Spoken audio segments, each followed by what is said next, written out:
full disclosure, before the segment I spoke with, I haven't been feeling that well. No. I didn't know that he was still a practicing doctor, because most of our friends who are doctors on the show, It's true, they've abandoned a long time ago, and they're not the best references. right? They host like American Ninja Warrior, Yeah. or they write books. They just say to use hot water and soap for everything. Exactly, pretty much, yeah. Well, this next guest, he still is a doctor and has written some fantastic books.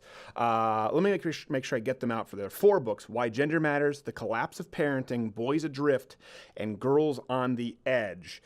You can follow him on Twitter at UnfragileKids. Dr. Leonard Sax, thank you for being here, sir.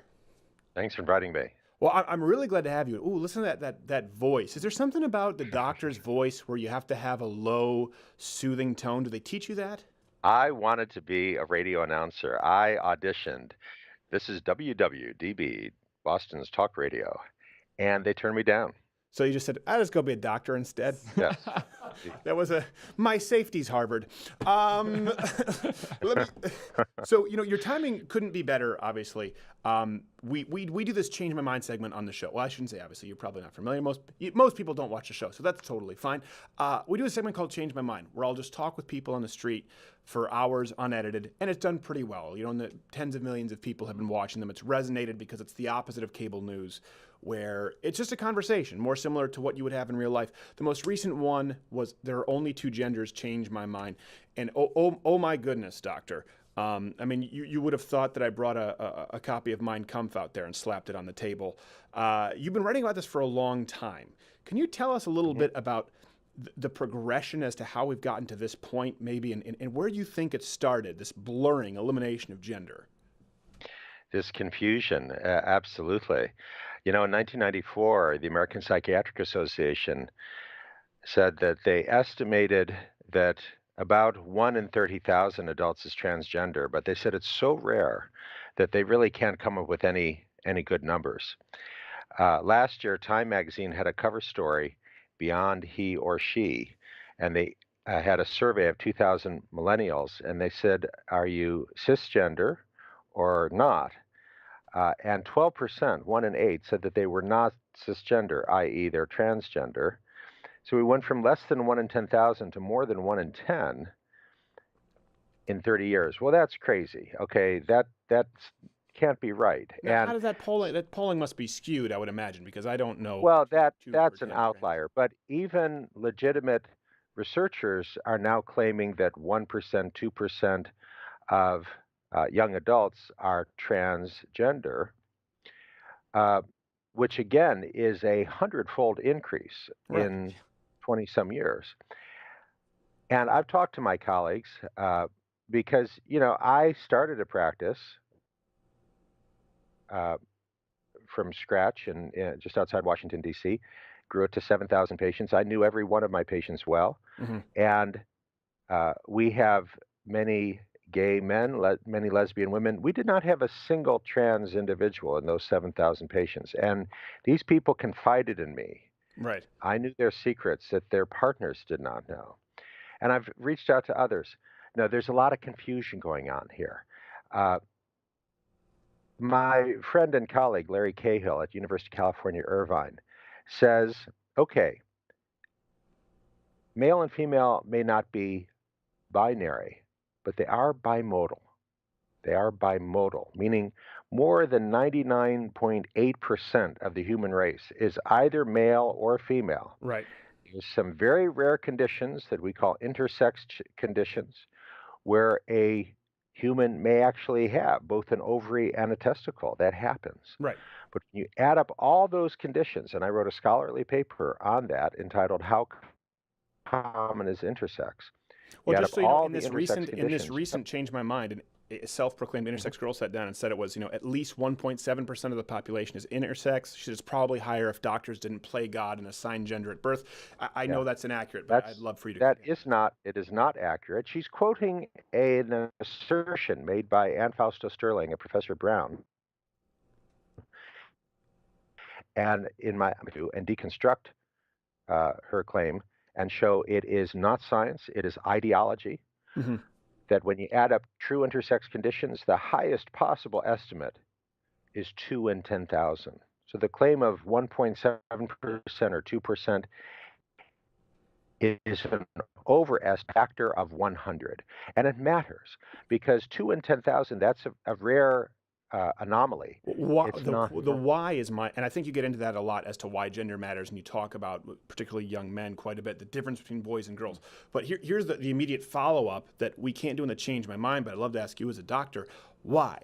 Why are these people who are being cited? Why are they pushing the idea of vastly higher numbers of intersex and transgenders than actually exist? What's the motivation? There's a war on male and female, and the war is driven by confusion and by a misplaced understanding of social justice. Mm-hmm. I understand where they're coming from. For 2,000 years or more actually, we've had men saying that, hey, men and women are different, and that means women are less capable. Right. In the marketplace, and women should be at home, barefoot, pregnant, and in the kitchen. We've got more than 2,000 years of history of men using claims about difference between male and female to justify limiting opportunity for women. I get that. And so many of these modern social justice warriors feel that, hey, the only virtuous thing is to deny that there's any differences. Mm-hmm. That's the only way forward. The only way we're going to ensure equal opportunity for women is to insist that male and female are social constructs. People invent them, they can create them, they can change them any way they like. And that might fit a certain social justice warrior kind of worldview, but it happens to be false. It's not true. Right. And in my book, Why Gender Matters, I lay out the research. I have more than 400 scholarly references showing dramatic, profound, hardwired differences in how men and women hear, see, and smell, which are not just in our species, they're in every species that people have looked at. Right. These different, so uh, Now, what's the for many, reaction, obviously, to someone like you who focuses on this? Because it's the accusations of hate speech, right? Now, it seems as though even psychology, you look at the DSM-5, you look at the way terminology changes, it seems as though a social agenda is driving, in many ways, science and medicine, not the other way around. And that, for someone like me, listen, who's a layman, I can't keep up with all of the modern medical advancements, right? It's not my job. We've had doctors on the show who go, I can't make sense of it. But how do we keep up with this? And why is that happening? That is so concerning to me that a social agenda would drive medicine or science.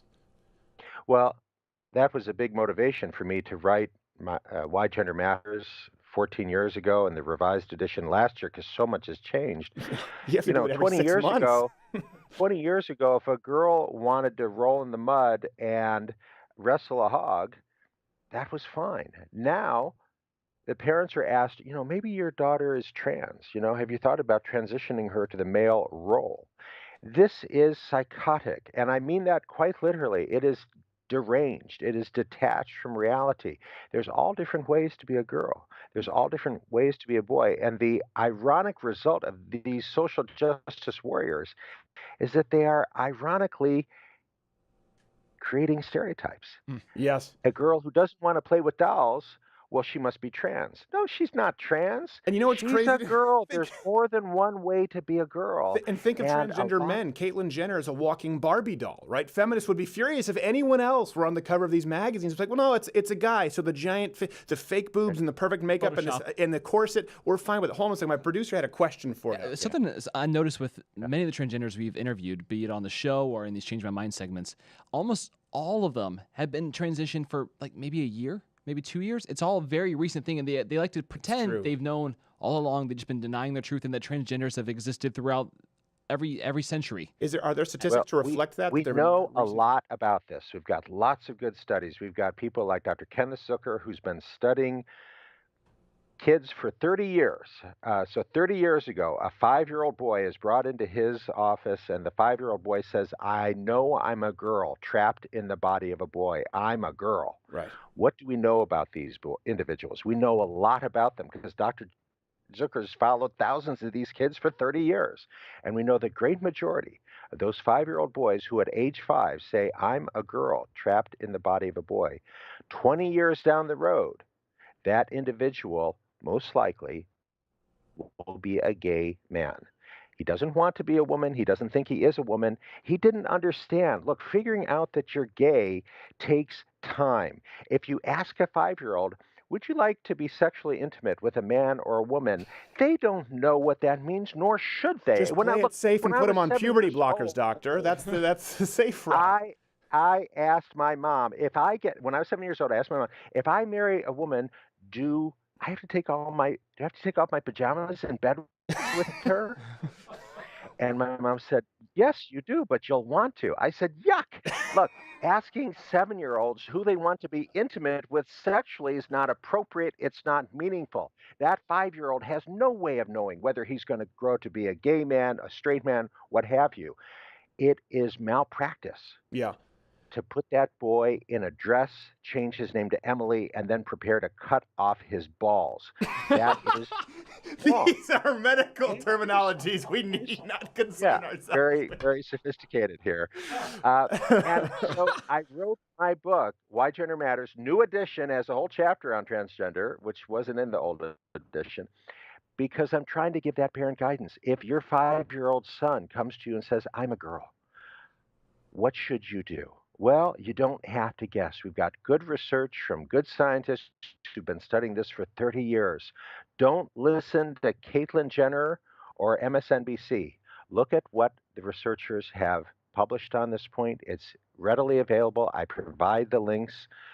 Find someone who's knowledgeable. Get some guidance. That's very good advice. Don't let people start medicating your child. Don't let surgeons come anywhere close to your child. That's a great question that you bring up, and I would love to have you back. I know we don't have a ton of time today, but I'd love to have you back for a long-form interview just to dissect this, because we've talked about this in the show. It is asinine to me to argue that a child should be able to transition before they reach the age of consent. So I can only consent sexually at 16, but I'm going to make a decision that permanently affects my sexual well-being and my sexual lifestyle by the time I'm 8, because Chaz Jennings had a show and did jazz hands. I do want to have you back and speak about this at length if you can. The books are Why Gender Matters. There's a new edition, Collapse of Parenting, Boys Adrift, and Girls on the Edge. You can follow Dr. Leonard Sax at Unfragile Kids. Doctor, can we have you back for a full 45 minutes to an hour sometime in the next few weeks?